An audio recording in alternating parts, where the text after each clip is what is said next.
Hello, in front of me I've got Leapmotor T03. In this video I'll show you all safety systems installed in this car.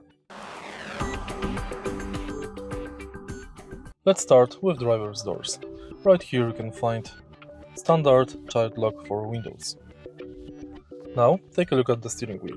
Here you can find side sense, active cruise control that can be switched to classic cruise control with distance adjustment. And now take a look at the screen display. Here we've got the most settings for safety. Let's go to car and let's go to driving settings.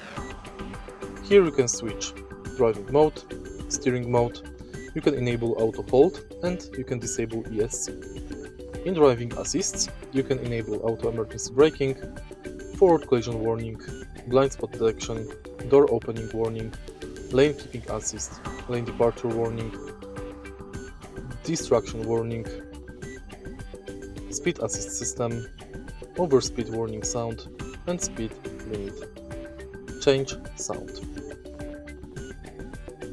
This car is also equipped with parking brake and 4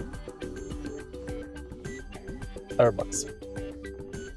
At the rear row of seats you can find 2 ISOFIX latches. If you find this video helpful, please leave like, comment and subscribe.